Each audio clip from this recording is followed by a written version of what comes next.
남원 서문교회 서현석 hin자라고 합니다. 이제 마지막 시간이 되었는데요. 지금까지 우리가 성경 속 시간 여행에 과거에 대한 여행을 했다고 한다면 이 시간 마지막 여행으로서 세상 마지막에 되어질 앞으로 있을 일에 대한 성경 속 시간 여행을 마지막으로 할 예정입니다. 오늘 이 시간의 제목은 주의 재림과 말세에 관한 예언들이라는 제목으로 여러분과 한 시간 교제를 나누겠습니다. 이미 앞 시간에 다뤘던 내용인데요. 참 하나님이 우리의 참된 하나님이신 것을 우리가 어떻게 알 수 있는가 하는 문제에 있어서 하나님께서는 스스로 앞으로 될 일들을 말할 수 있어야 참된 신이라고 말씀하고 있고, 그것을 알기 위해서 성경 속에 많은 예언들을 우리에게 말씀해 주시고 있다고 하는 것이죠. 그래서 성경을 보게 되면 성경의 3분의 1이라는 많은 분량이 앞으로 되어질 미래의 일들을 기록하고 있다고 하는 것입니다. 그래서 지금 거의 3분의 2의 예언이 역사적으로 100% 성취된 것을 우리는 확인할 수 있고, 앞으로 약 3분의 1의 미래 예언이 우리에게 남아있는 상황인데요. 오늘 이 시간에 우리 앞에 지금 진행되어지고 있고 앞으로 이루어질 미래 예언을 여러분들과 함께 살펴보도록 하겠습니다. 솔로몬 왕이 전도서에 범사에 기한이 있고 천하만세가 다 때가 있다, 날 때가 있고 죽을 때가 있다고 이렇게 말씀을 전도서에서 해줬는데요. 우리 사람도 태어날 때가 있으면 언젠가는 죽을 때가 있는 것이죠. 그런데 사람만 그런 것이 아니라 세상의 모든 범사에 기한, 때가 정해져 있다. 천하만사가 다 때가 있다라고 얘기해주고 있습니다. 세상의 시작과 끝이 있다고 얘기를 하고 있는 것이죠. 세상 끝에는 무슨 일이 일어나게 될까요? 또 사람이 죽으면 어떻게 될까요? 이 시간에는 우리 말씀을 통해서 하나님께서 정하신 이 세상의 마지막 모습과 또 우리 개개인의 미래에 대해서 살펴보기를 원합니다. 예수님께서도 세상에 끝이 있음을 이 마태복음 14장 40절 말씀에서 말씀해주고 있습니다. 세상 끝이 있을 것이다. 이 세상 끝은 하나님을 믿지 않고 불순종한 경건치 않은 사람들을 심판하는 심판과 멸망의 날이 될 것이라고 베드로 사도가 우리에게 말씀하고 있습니다. 성경에는 그 노아 시대 때에 하나님께서 대홍수로 많은 사람들을 심판했던 사건이 기록되어져 있는데, 앞으로 세상 끝에 이와 같은 하나님의 심판의 날이 있을 것을 우리에게 말씀하고 있다고 하는 것입니다. 세상 끝이 온다고 말을 했을 때 이건 말도 안 되는 얘기야라고 생각할지 모르겠습니다. 그런데 세상에 끝이 올 것이라고 아주 우리 똑똑하신 세상 과학자들이, 여기 보면 이 지구 종말 시기라는 것인데 이 12시가 되면 세상에 끝이 온다는 걸 알려주는 그런 시기가 되겠어요. 그래서 1947년도에 시카고 대학 교수들이 처음으로 만들었는데, 핵이 개발되어짐으로 인해서 핵전쟁으로 인해서 인류가 사라질, 멸망할 그 위기를 이 시기를 통해서 나타내고 있습니다. 처음에 1947년도에 7분 전으로, 지구 멸망 7분 전으로 이 시기가 시작되어져 가지고 계속 시간이 앞당겨져서 2020년대는 100초 전까지 앞당겨져 있다고 하는 것입니다. 그만큼 이대로 이 지구가 가게 된다면 세상에 끝이 올 위험성이 많다라고 얘기를 하고 있는 것이죠.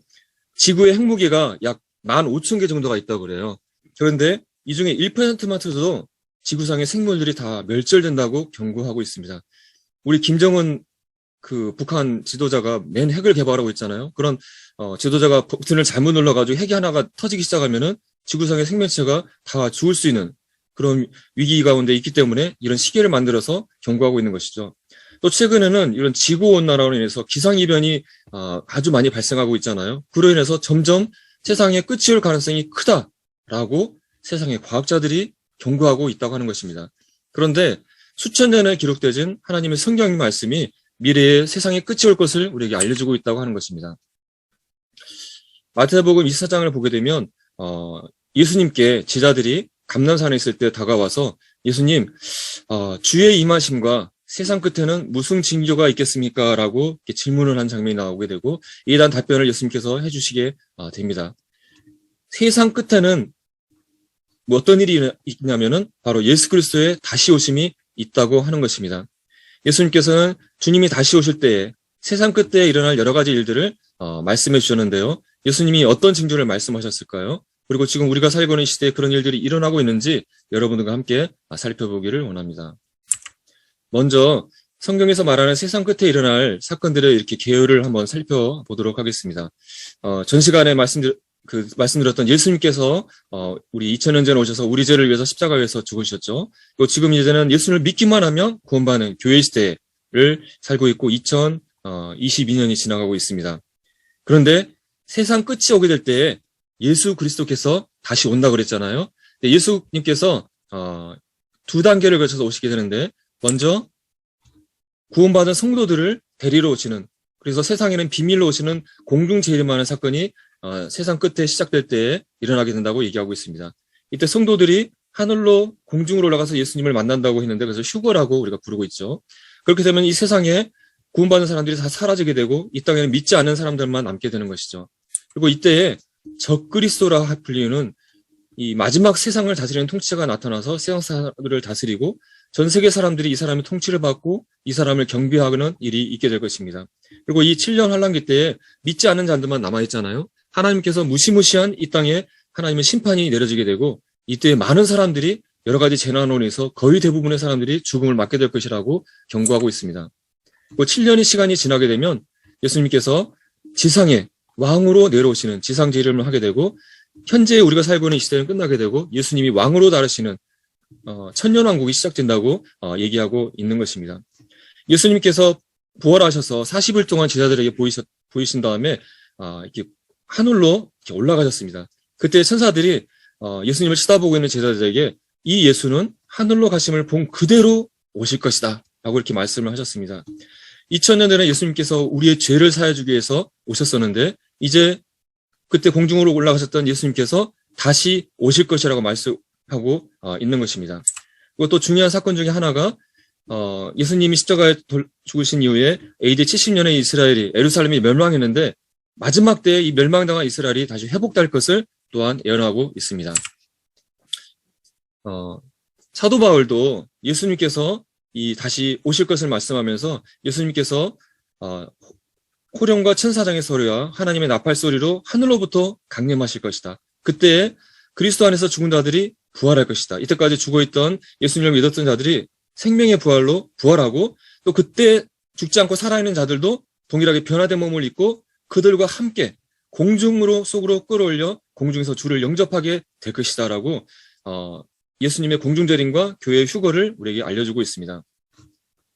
그래서 이 7년의 환란기가 시작될 때 예수 그리스도를 믿는 구원받은 자들은 예수님의 이 공중재림 때 공중으로 올라가게 되고 이 지구상에서 어느 날 갑자기 사라진 일이 일어나게 된다고 하는 것입니다. 이 일이 일어났을 때 세상에서는 UFO에서 납치됐다든가 그런 거짓말을 통해서 사람들을 속일 것입니다. 하지만 이런 갑자기 믿는 사람들이 여러분의 사랑하는 가족과 친구들이 어느 날 갑자기 사라진다 한다면 성경에서 말했던 마지막 때 그 사건이 지금 이루어지고 있구나 라고 여러분이 알게 되시기를 바랍니다. 제자들이 예수님께 나와서 주의 임하심과 세상 끝에 어떤 일이 일어나겠습니까? 라는 질문을 하게 된 계기를 보게 되니까 바로 그 전에 여기가 지금 그 예수님이 살았던 당시에 헤롯 성전을 이렇게 보여주고 있는데 헤롯이 그 제2성전을 아주 웅장하게 멋있게 꾸며놔가지고 아주 화려했다고 그래요. 그래서 성전에서 제자들과 예수님이 함께 이렇게 걸으면서 제자들이 예수님 저 성전 보세요. 너무 멋지지 않아요? 멋있죠? 이렇게 자랑을 했는데 예수님께서 이런 말씀을 했어요. 돌 하나도 돌 위에 남지 않고 다 이 성전이 무너질 것이다. 예수님이 돌아가실 때가 AD 33년경이니까 얼마 있지 않아 이 성전이 곧 파괴될 것이라고 예수님께서 예언하시니까 제자들이 충격을 받아가지고 이게 언제 일어나지? 그리고 성전이 이렇게 파괴된다면 그건 세상 끝이고 주님이 오실 때가 아닐까? 해서 예수님께 나와서 질문을 했다고 하는 것입니다.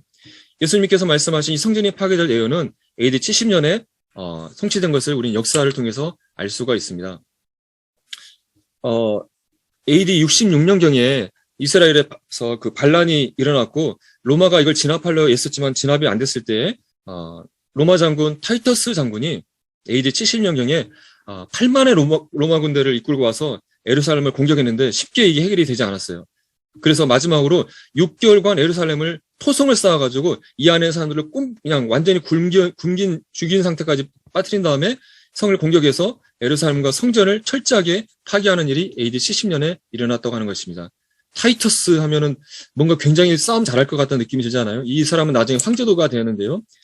예수님께서 이 성전이 파괴되는 때가 언제가 되는지 제자들이 물어봤을 때 답을 주시기를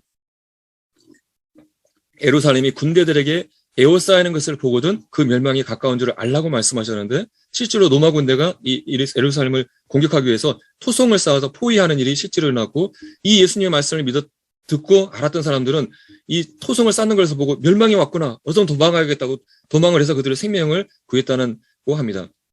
그리고 이어서 예수님께서 말씀하시기에 이들에 의해서 칼날에 많은 사람들이 죽임을 당할 것이고 모든 이방에 사로잡혀 할 것이고 예루살렘은 이방인의 때가 차기까지 이방인들에게 짓밟힐 것이다 라고 예언의 말씀을 하셨습니다.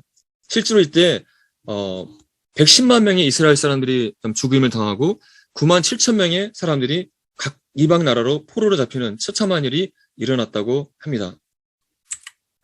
로마에 가면 타이터스 개선문이 있고 거기에 보면은 성전에 있는 이 등대를 메고 가는 개성행렬을 묘사한 부조를 그려놨는데 그와만큼 이 전쟁이 아주 힘든 전쟁이었고 승리를 했기 때문에 자축하는 의미로 이렇게 개선문을 만들어놨고 역사가 예루살렘의 멸망이 일어났음을 알려주고 있는 것이죠.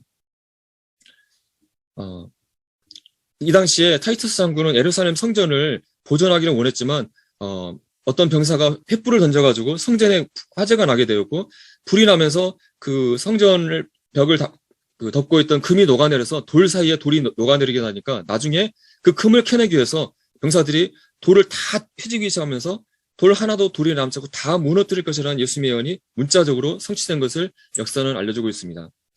이와 같이 이스라엘이 또 예루살렘 성전이 파괴되어지고 이스라엘 백성들이 온 세계 이방에 흩어질 것을 예수님께서 말씀하셨는데 예수님이 말씀하시기 이미 1400년 전에 모세도 신명기 말씀을 통해서 너희들이 하나님을 배반하고 하나님을 버릴 때에 하나님께서 너희들을 이 끝에서 이 땅 저 끝까지 만민 중에 너희들을 흩어버릴 것이다. 그리고 너희가 이방에서 평안함을 얻지 못하고 발바닥이 쉴 곳이 없이 고통을 받아야 할 것이라고 모세도 예언을 했었는데 이 예언이 문자적으로 일어났던 것입니다. 이 처참한 장면은 나치의 유대인 대학살 때 600만 명이 희생당한 모습을 보여주고 있는데요. 거의 2000년 동안 나라를 잃고 전 세계를 떠들던 이스라엘 백성들이 이제 이 세상에서 사라지는 것은 시간 문제처럼 보였을 것입니다. 그런데 놀랍게도 하나님께서는 모세를 통해서 이미 이 이스라엘 백성이 전 세계에 흩어졌 다음에 그들이 하나님께 돌이킨다 한다면 하나님께서 그들을 모든 백성 중에서 그들을 모아서 그 조상들이 차지했던 그 땅으로 다시 돌아와서 그 땅을 차지하게 할 것이라고 예언하셨고 또 여러 선지를 통해서 또 이런 에스겔 선지서도 조상들의 옛 땅으로 그들이 돌아와서 한 나라를 이루고 한 임금의 다스리는 나라가 될 것이라고 예언했는데 참 이것은 이때만 하더라도 이건 불가능한 예언처럼 보였지만 1948년도에 이스라엘이 독립을 선언함으로써 이스라엘이 독립하는 일이 기적 같은 일이 일어나게 되었던 것입니다. 아랍 국가에 강력한 반대가 있었고 독립을 선언하자마자 그 다음날 아랍 국가가 전쟁을 붙었는데 그냥 수적으로나 그냥 상대가 안 되는 전쟁이라고 생각했는데 4차례의 중동 정전 가운데서도 이스라엘이 기적적인 승리를 거둠으로써 지금 중동의 강력한 나라로 지금 이스라엘이 존재하고 있는 것은 하나님의 기적이고 예언의 성취라고 하는 것입니다. 4차례 중동 전쟁 가운데 3차 중동전 때는 처음에는 얻지 못했던 예루살렘 성전이 있었던 성전산 이곳을 3차 중동전 때 탈취하게 돼서 이제 이 성전산이 예루살렘 관리 안에 들어오게 됐다고 하는 것입니다. 이 당시에 라비 슬로모 고렌이 이렇게 얘기를 했습니다. 우리는 유대인의 메시아 시대에 들어가고 있다. 이스라엘 사람들은 이 성전을 다시 짓기를 원하고 성전을 짓게 되면 메시아가 올 것을 믿고 있습니다. 그래서 이제 성전산을 자기들이 가졌기 때문에 이제 성전을 지어서 메시아가 오게 할 시대가 메시아 시대가 이제 다가왔다고 얘기하고 있는 것이죠.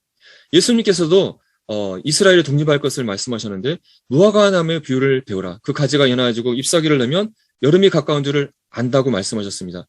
며칠 전에 예수님께서 예루살렘에 있는 어떤 열매 없는 무화과 나무를 보시면서 저주를 하셨고 그 무화과 나무가 말라 비틀어지는 일이 일어났습니다. 이것은 예수님을 거절하고 하나님을 배반한 이스라엘이 멸망당할 것을 보여주셨던 것이죠.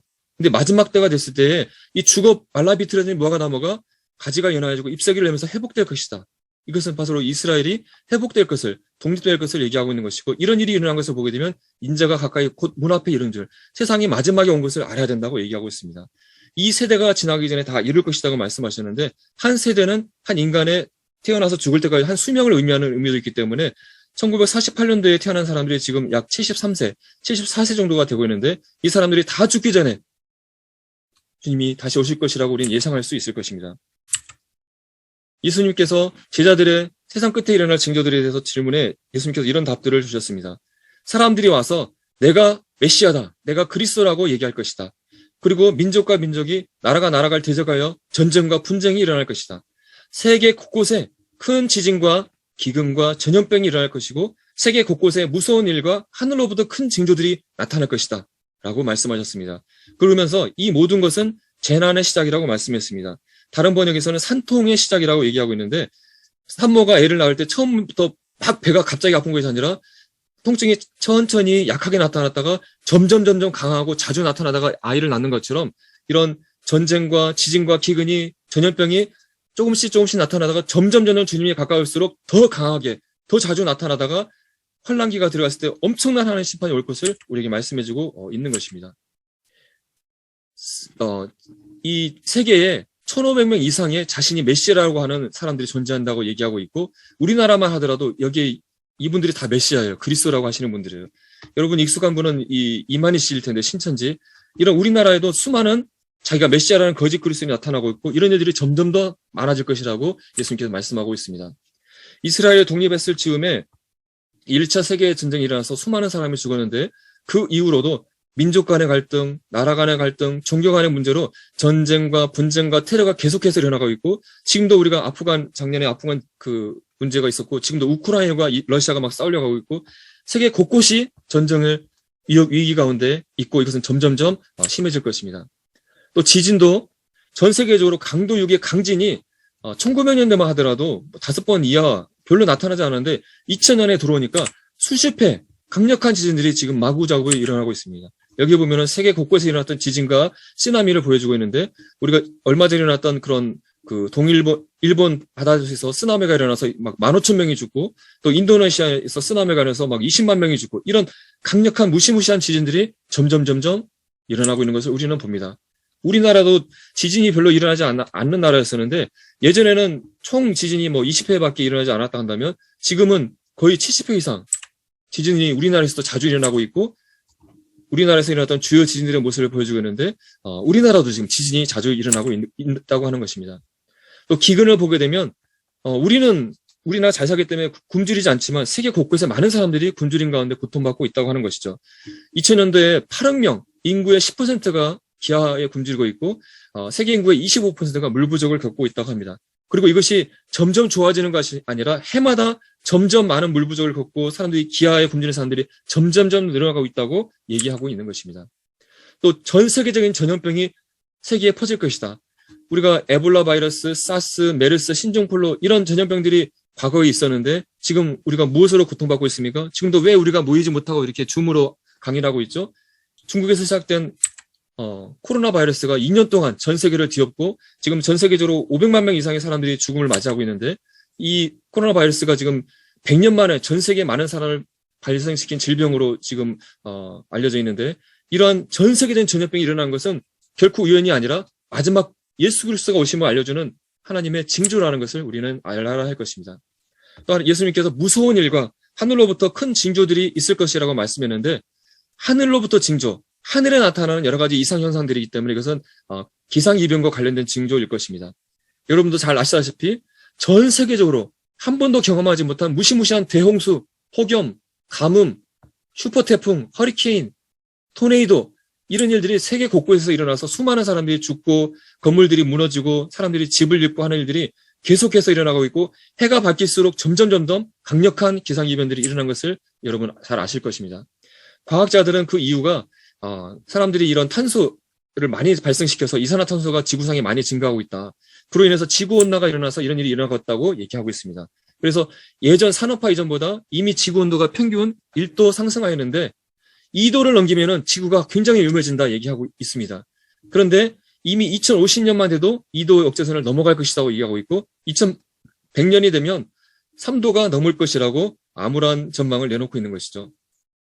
지구 온도가 2도를 넘게 되면은 어떤 일이 일어나냐? 여기 보면은 기상재해가 일어날 것이다. 극한 고온과 폭염으로 일어날 것이고 폭풍 해일, 해수면 상승이 일어날 것이다. 또 바다와 또 강에 있는 여러 생물들이 멸종할 위험성이 굉장히 컸을 것이다. 그리고 식량 수급이 문제가 생겨서 기근이 문제가 될 것이다. 이런 기후 변화로 감염병, 질병이 많이 발생하고 건강이 악화되어지고 수질이 악화될 것이다. 이런 여러 문제들이 복합적으로 발생하면서 각 지역과 국가들의 갈등과 분쟁들이 심해질 것이다. 마치 예수님이 말씀하신 말세의 징조를 이렇게 실현됩니다고 얘기하는 해설판과 같습니다. 바로 예수님 말씀하신 기근과 전염병과 전쟁과 하늘의 징조들이 나타날 것이 어떻게 우리 시대에 펼쳐질지를 과학자들이 우리에게 말해주고 있는 듯 합니다. 데이비드 월러스라는 사람이 2050년 거주불능지구라는 책을 폈는데요. 이대로 가게 되면 2005년이 되면 지구는 사람이 살 수 없는 곳이 되고 지구는 끝이 난다라고 경고를 보내고 있는데 이미 성경은 이 지구의 마지막의 모습을 우리에게 예언의 말씀을 통해서 알려주고 있다고 하는 것입니다. 놀랍지 않습니까? 지금까지 마지막 때에 일어날 예수님이 말씀하신 말세의 징조들, 이 말세의 징조는 지금 우리가 살고 있는 이 시점에 지금 이루어지고 있는 것이죠. 지금부터는 하나님께서 하신 마지막 세상 끝에 있을 마지막 7년에 관한 예언을 살펴보도록 하겠습니다. 이미 전 시간에 다니엘의 예언에서 얘기를 들어보셨을 텐데 다니엘의 예언 중에서 70일의 예언이라는 예언이 있습니다. 아주 인류의 마지막 7년에 대한 정보를 주는 아주 중요한 예언이 되겠습니다. 이 예언은 하나님께서 이스라엘 백성과 거룩한 성 예루살렘을 위해서 정해진 70일의 기한을 정한 예언이 되겠습니다. 여기서 일이라는 것은 한 주, 7일을 의미하기도 하고 또 문맥에 따라서 7년을 의미하기도 하는데 여기서는 7년을 의미하기 때문에 70일에는 470년의 기간을 뜻하는 것입니다. 그러니까 이스라엘 백성과 예루살렘 성을 위해서 하나님께서 490년의 기한을 정하셨다고 하는 것이죠. 이 기간이 끝나게 되면 이스라엘의 죄와 허물이 그치게 되고 하나님의 예언이 모두 응하게 되고 마지막으로 예수 그리스도가 왕으로 통치하는 천년왕국이 온다고 말씀하고 있습니다. 즉 세상이 끝이 오는 시기를 알려주는 중요한 예언이 되겠습니다. 이 예언은 69일의 예언과 마지막 한 일의 예언을 두 기간으로 나눠볼 수 있는데 먼저 69일의 예언은 역사적으로 성취가 되었습니다. 69일의 예언의 시작은 예루살렘을 중건하는 영이 날 때부터 이 예언의 시간이 시작되어집니다. 예루살렘을 중건하는 영은 페르시아 왕이었던 아다사스 왕이 BC 444년에 칙령을 내리면서 이 예언의 시간표가 시작이 되어졌습니다. 그 이후로 69일에 483년이 지나는 시점에 어떤 일이 일어나게 되냐면 기름 부음을 받은 자, 곧 왕이 일어난다고 얘기하고 있습니다. 이건 바로 뭐냐면 예수 그리스도께서 왕으로서 나귀를 타고 예루살렘 성에 입성하는 시간을 의미하는 것입니다.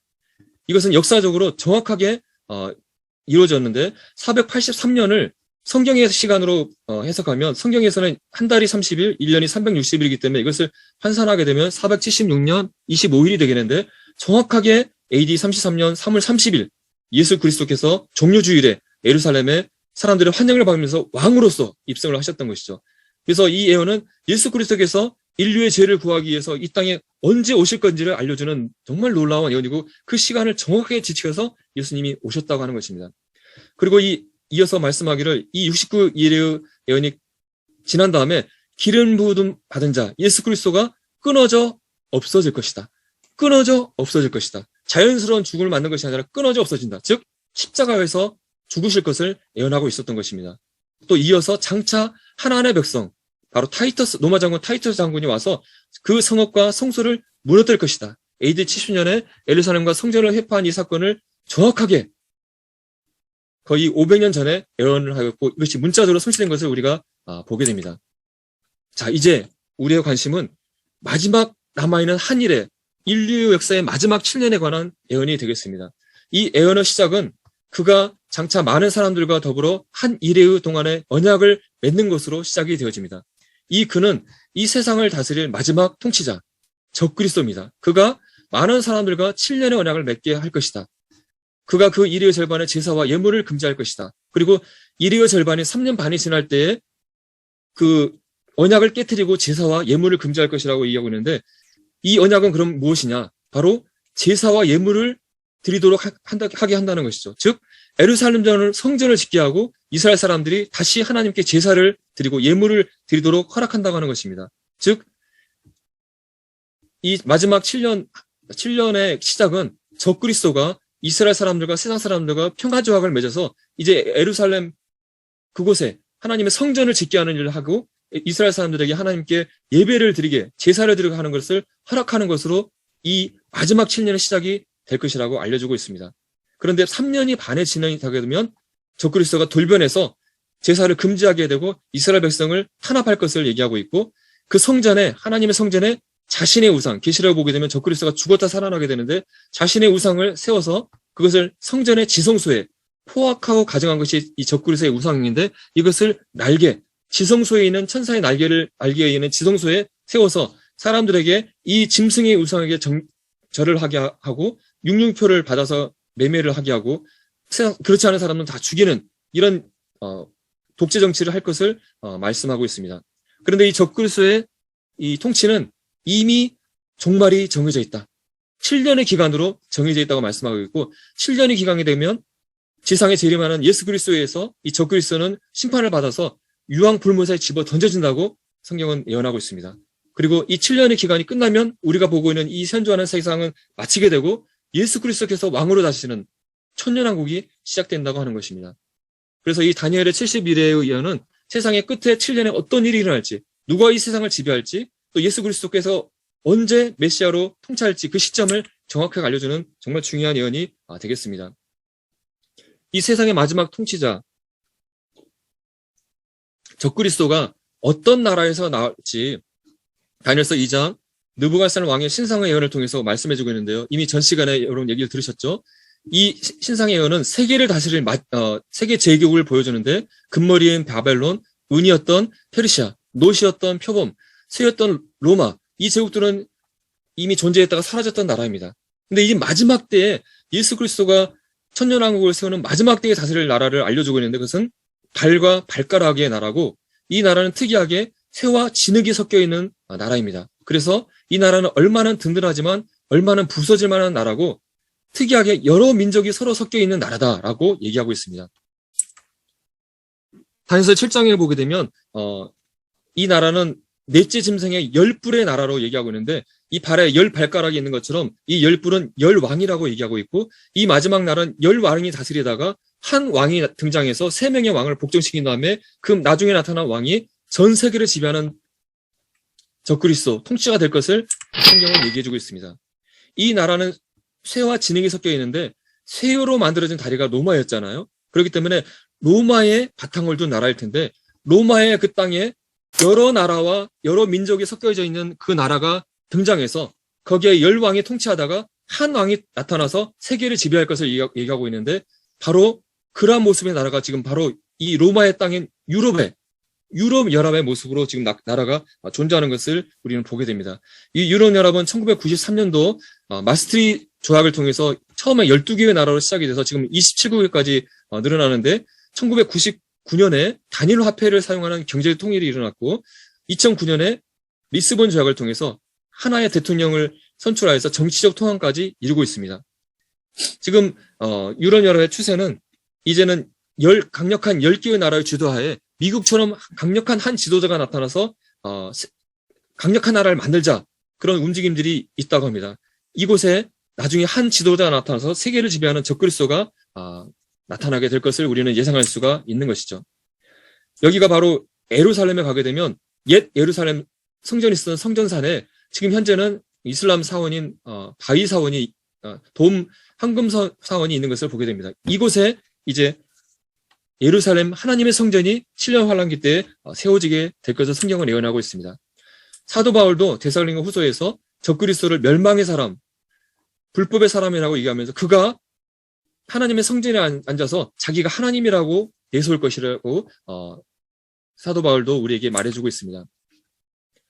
성전이 세워지기 위해서는 이런 종교적인 문제를 논의하기 위해서 이런 공회가 세워져야 되는데, 산헤드린이 모여져야 되는데 453년도에 역사적으로 마지막 공회가 모인 다음에 역사적으로 사라졌는데, 2004년도에 공회가 다시 모여서 지금 운영되고 있습니다. 그래서 이 성전을 어디다 세울지, 제사장을 어떻게 뽑을지 그런 논의들을 하고 있고, 이와 같이 성전에 청사진을 만들어 놓고 이런 3D 모델을 통해서 성전을 앞으로 이렇게 세울 거야, 그런 계획들을 세우고 있고, 또 성전 대제장을 임명하고 있고, 또 이런 성전 연구소라는 성전에 사용될 여러 가지 기물들을 만들 연구소를 세워서 성전에서 사용될 다양한 이런 제사 기물들, 또 제사장의 의복들, 악기들 이런 것들을 만들어놔서 이제 성전을 짓기만 허락만 되면은 바로 이 성전에 가서 성전을 짓고 거기에 이런 기물들을 넣어서 하나님께 제사 드릴 모든 준비들을 지금 속속들이 이스라엘은 준비하고 있고 시작만 되어지면 짧은 시간에 성전을 지을 준비가 다 되어지고 있는 것을 우리는 보게 됩니다. 또 사도 요한은 계시록 말씀을 통해서 이 적그리스도가 이 세상 마지막을 어떻게 통치할지를 우리에게 알려주고 있습니다. 그가 권세를 받아서 각 족속과 백성과 방언과 나라를 다스린다고 얘기하고 있습니다. 지금은 한 나라의 왕이 한 나라를 다스리는데 이 마지막 환란기가 7년 환란기가 되면 적그리스도가 사단의 권세를 받아서 이 적그리스도는 일반 사람이 아니라 사탄으로부터 아주 초자연적인 능력을 받아서 각 족속과 백성과 방언과 나라를 다스리는 전 세계 사람들을 다스리는 권세를 받게 돼서 사람들을 통치한다고 얘기하고 있습니다. 그래서 생명책에 기록되지 못한 이 땅에 사는 사람들은 다 그 적그리스도, 그 짐승을 경배할 것을 얘기하고 있습니다. 3년 반이 지났을 때 적그리스도가 칼에 상하였다가 죽은 듯 보였다가 다시 살아날 것이고 그때에 자기를 위해서 우상을 만들게 한다고 얘기하고 있습니다. 그리고 특이하게 이 우상에게 생기를 주어서 그 짐승의 우상으로 말을 하게 한다. 그리고 이 우상에게 경배하지 않은 사람들은 다 죽인다라고 이렇게 성경은 예언하고 있습니다. 사도 요한도 이걸 쓰면서 어떻게 한 사람이 전 세계를 다스릴 수 있을까 이상하게 생각할지 모릅니다. 어떻게 한 사람이 전 세계 사람들을 일일이 관리하고 통치하는 것이 가능할까 생각할지 모르는데 우리는 현대 이런 산업의 발전들을 보면서 이것은 기술적으로 충분히 가능한 것을 우리는 보게 됩니다. 지금은 4차 산업혁명 시대잖아요. 이런 5G 초고속 인터넷망이라든가 인공지능, 사물 인터넷, 이런 빅데이터, 또 모바일 이런 정보통신 기술들을 통해서 전 세계에 뿔뿔이 흩어지는 사람들이 동시에 한 곳에 어떤 SNS라든가 요즘 말하는 메타버스라든가 거기서 모여가지고 동시에 어떤 회의도 할 수 있고 공연도 할 수 있고 할 수 있잖아요. 또 이런 CCTV나 또 SNS 카메라를 통해서 이 사람이 무엇을 하고 있는지 어디를 가고 있는지 속속들이 감시할 수 있는 기술이 이미 완성되어 있는 가운데 있는 것입니다. 그리고 운석이 말을 한다고 그러는데 지금 인공지능 기술이 엄청나게 발달하였고 또 사람처럼 똑같이 사람을 복제해서 행동하고 어떤 말하고 하는 그런 디지털 휴먼 기술이 발달되었고 또 이런 로봇 기술이 발달되어서 사람처럼 말하고 행동하고 할 수 있는 그런 말하는 우상을 말할 수 있는 기술이 이미 현재 갖춰져 있는 것을 보게 됩니다. 그래서 적그리스도가 이런 로봇이든지 아니면 어떤 자신의 모습과 똑같은 가상인간을 만들어 놓고 그 앞에 사람들이 서서 경배하는 것을 지켜보면서 카메라로 감시해서 만약 절을 하지 않으면 즉시 그 사람을 뽑아내서 그 사람을 직결 처형할 수 있는 그런 기술들이 이미 완성되어 있는 것을 우리는 보게 되는 것입니다. 또 적그리스도가 이 세상 사람을 다스리는 수단으로 매매 수단으로 짐승의 표를 받게 한다고 성경은 얘기하고 있습니다. 저가 모든 자, 곧 작은 자나 큰 자나 부자나 빈궁한 자나 자유한 자나 종들로 오른손이나 이마에 표를 받게 한다. 그리고 이 표를 가진 자 외에는 매매를 못하게 한다고 얘기하고 있습니다. 지금 우리가 물건을 사기 위해서 지폐나 동전을 가지고 가거나 신용카드를 갖고 가잖아요. 근데 그 적그리스도 시대에는 오른손이나 이마에 어떤 표를 받아야만 매매를 할 수 있다고 얘기하고 있습니다. 그런데 이 표는 뭐냐면 짐승의 이름이다 또는 짐승의 이름의 수라고 얘기하고 있습니다.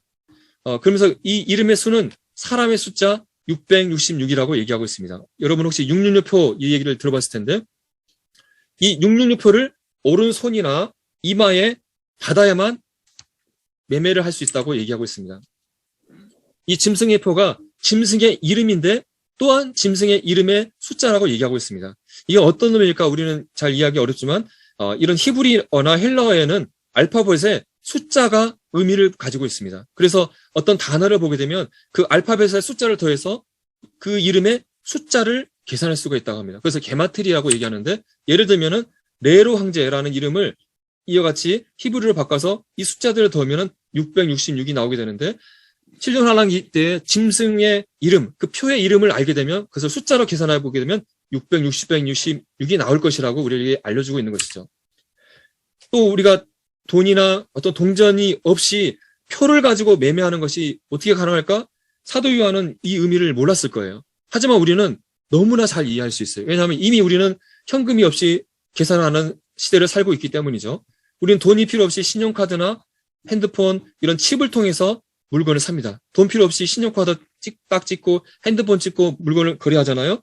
그런데 적그리스도 시대에 가서는 이런 신용카드나 핸드폰이 필요 없이 이런 것들을 작은 칩에 정보를 집어넣어서 손에 이식해서 매매하게 한다고 하는 것입니다. 이미 이 기술이 만들어져 가지고 이런 조그만 칩에 사람의 그런 신용 정보나 그런 금융 정보를 집어넣어서 이 손 밑에 이것을 딱 이식을 한 다음에 이 손을 딱 판독기에 대기만 하면은 이 사람이 누군지, 이 사람의 재산이 얼마인지 다 계산이 되어지고 딱 대기만 하면 계산이 되어지는 거예요. 그래서 이미 손을 대서 손으로 표로 매매할 수 있는 기술이 이미 완성된 가운데 우리는 살고 있다고 하는 것입니다. 2000년 전에 사도 요한은 짐승의 표를 봐서 매매한다는 것이 뭘까 이해를 못했지만 우리는 이것이 이미 기술이 완성된 시대에 살고 있다고 하는 것입니다. 지금 우리가 코로나 시대에 살고 있고 이 코로나 예방접종을 받았는지 확인하는 코로나 패스, 방역 패스를 받아야만 가게에 들어가잖아요. 근데 스웨덴에서는 이 방역 패스의 정보를 이 칩에 집어넣어서 이 피부에 손에 집어넣어가지고 이걸 딱 찍고 그 취급할 수 있는 그런 피부에 심는 방역 패스 칩을 상용화했다는 것이 뉴스에 나왔습니다. 바로 적그리스도 시대에 사람들에게 이 표를 손이나 오른손이나 이마에 받게 해서 그 사람의 신분을 확인하고 매매를 하게 하는 그것이 이미 이 코로나 시대에 지금 예행 연습을 하고 있는 것을 우리는 보게 됩니다. 성경의 예언이 우리 눈앞에서 지금 실현되고 있는 것을 보게 되면서 정말 주님의 오심이 가깝다는 것을 우리는 깨달아야 할 것입니다. 그런데 말씀은 이렇게 얘기하고 있습니다. 이 7년 환란기 때에 이 짐승의 표를 짐승과 그 우상에게 경배하고 이마나 손에 표를 받게 된다면 결탄코 하나님의 심판을 피할 수가 없다. 표를 받으면 짐승에게 경배하면 영원토록 불과 이왕 지옥에서 고난을 받을 것이라고 경고하고 있습니다. 근데 반대로 말하자면 7년 환란기에 들어간다 할지라도 짐승에게 경배하지 않고 표를 받지 않으면 지옥의 형벌을 받지 않을 수 있다는 의미를 담고 있잖아요. 이게 놀랍게도 우상에게 경배하지 않고 그들의 이마나 손에 그 표를 받지 않는 사람들은 목배임을 당할지지만 7년 환란기가 끝난 다음에 그들이 다시 살아서 그리스도와 더불어 천년 동안 왕노를 할 것이다. 그들이 다시 부활해서 천년왕국에 들어갈 것을 말씀하고 있습니다. 혹시 이 시간에 아직 구원받지 못한 분이 있다고 한다면 아직 예수 그리스도를 여러분의 구주로 영접하지 못한 분이 있어서 여러분이 휴거되지 못하고 7년 환란기에 들어가서 뒤늦게 저게 적그리스도네? 적그리스도가 경배하라고 하네? 적그리스도가 나에게 표를 받으라고 하네? 성경의 예언이 정말 이루어지고 있구나. 아니 내가 왜 믿지 못했을까? 그렇게 뒤늦게라도 깨달으신다고 한다면 적그리스도에 절대 경배하지 마시고 죽기를 각오하고 육륜표를 받지 마시기를 여러분에게 강력히 강구드립니다. 지금까지 세상의 마지막 되어질 일에 대해서 말씀을 드리는데 이제는 여러분의 개개인의 미래에 대해서 말씀을 드리고자 합니다. 바로 죽음 이외의 세계에 대한 것입니다. 사람이 죽으면 그것으로 끝나는 것일까요? 아니면 죽음 위에 다른 세계가 존재하는 것일까요? 우리는 그 답을 하나님의 말씀을 해서 찾아야 될 텐데 하나님께서는 한 번 죽는 것이 끝나는 것이 아니라 한 번 죽는 것은 사람에게 정하신 것이요 그 후에는 하나님의 심판이 있다라고 말씀하고 있습니다. 한 번 죽는 육체의 죽음이 있을 뿐만 아니라 두 번째 죽음 위에 영원한 지옥에 던져지는 하나님의 심판 둘째 사망이 있다고 성경은 말씀하고 있는 것입니다. 우리가 죽음 위에 어떤 일이 있는지 알기 위해서는 먼저 사람이 어떤 존재인지를 알아야 할 것입니다. 하나님께서 사람을 지으실 때 흙으로 사람의 육체를 지으셨어요. 하지만 그것으로 끝난 것이 아니라 하나님으로부터 생기, 영혼이 사람 육체 안에 들어갔을 때 비로소 사람이 완전한 인간이 되었고 바로 사람이 생영이 되었다고 얘기하고 있습니다. 살아있는 영혼이 되었다. 여러분은 육체로만 된 것이 아니라 여러분 안에 무엇이 들어있다고요? 우리 이준정 학생, 여러분 육체 안에 뭐가 들어있어요? 생기. 예, 영혼이 들어있어요. 그렇기 때문에 우리가 죽음을 맞게 되면 우리 흙으로 만들어지는 육체는 땅으로 돌아가지만 우리 안에 있는 영혼은 이것을 주신 하나님께로 돌아간다고 솔로몬은 얘기해주고 있는 것입니다. 예수 그리스도께서도 죽었을 때 사람이 죽었을 때 두 가지 운명이 있다는 것을 부자와 거지 나사로의 얘기를 통해서 우리에게 분명하게 말씀해주고 있습니다. 거지 나사로는 예수님을 믿었던 분으로 나곤, 아브라함의 품에 갔지만 하나님을 믿지 않았던 부자는 음부라는 심판의 정세에 들어갔다고 예수님께서 말씀해주고 있습니다. 지금 이 부자는 음부, 불꽃 가운데서 고통받으면서 고민하고 있고 그는 고통받고 있고 엄청난 불꽃 가운데서 갈증을 느끼고 있고 그는 고민하고 있습니다. 여러분, 죽음 이외에 사후세계는 정말 생생한 살아있는 현장이라고 하는 것입니다. 여러분, 예수 그리스도를 믿지 않고 지금 죽음을 맞이한다 하면 음부라는 불꽃 가운데 여러분이 곧바로 들어가게 될 것이고, 불꽃 가운데서 고통받으면서 여러분이 고민하면서 목마름 가운데 괴로워하게 될 것입니다. 죽음자의 운명에 대해서 성경은 이렇게 얘기하고 있습니다. 여러분이 지금 죽음을 맞게 된다면, 예수 그리스도를 믿지 않고 죄사함 받지 않고 죽음을 맞게 된다면 음부라는 장소에 성경은 들어간다고 얘기하고 있습니다. 여러분의 육체는 이 지상의 흙으로 돌아갈 거지만 여러분의 영혼은 음부에 들어가게 될 것입니다. 그런데 이 음부가 최종의 심판의 장소가 아니라 천년왕국이 있는 동안 음부라는 곳에 잠시 대기를 했다가 천년왕국이 끝났을 때 음부 안에 있던 영혼들이 그 죽었던 육체와 다시 결합하는 심판의 부활로 다 살아나서 음부에서 다 부름을 받아서 마지막 하나님의 심판대인 흰 보좌 심판대 앞에 서서 최후의 심판을 받은 다음에 각각 자기의 행한대로 심판을 받아서 마지막 심판의 장소인 영원히 꺼지지 않은 불못, 바로 지옥에 가게 된다고 얘기하고 있습니다. 여러분이 예수 그리스도를 믿지 않고 죽음을 맞이한다면 음부에 들어갔다가 마지막 심판대에서 심판을 받고 영원토록 나올 수 없는 불못 가운데서 여러분은 괴로워하며 고통받게 될 것을 성경은 말씀하고 있는 것입니다. 계시록 20장에 최후의 심판대의 모습을 우리에게 알려주고 있습니다. 내가 크고 흰 보좌와 그 위에 앉으신 이를 보니 하늘과 땅이 그 앞에서 피하여 간데없더라. 내가 보니 죽은 자들이 큰 자나 작은 자나 그 보좌 앞에 서 있는데, 여기에 보좌 앞에 서 있는 자들은 죽어 있는 사람들이에요. 바로 심판의 부활로 죽었다가 음부 가운데 있던 영혼들이 부활에 머물고 다 부활해서 심판 앞에 서 있습니다.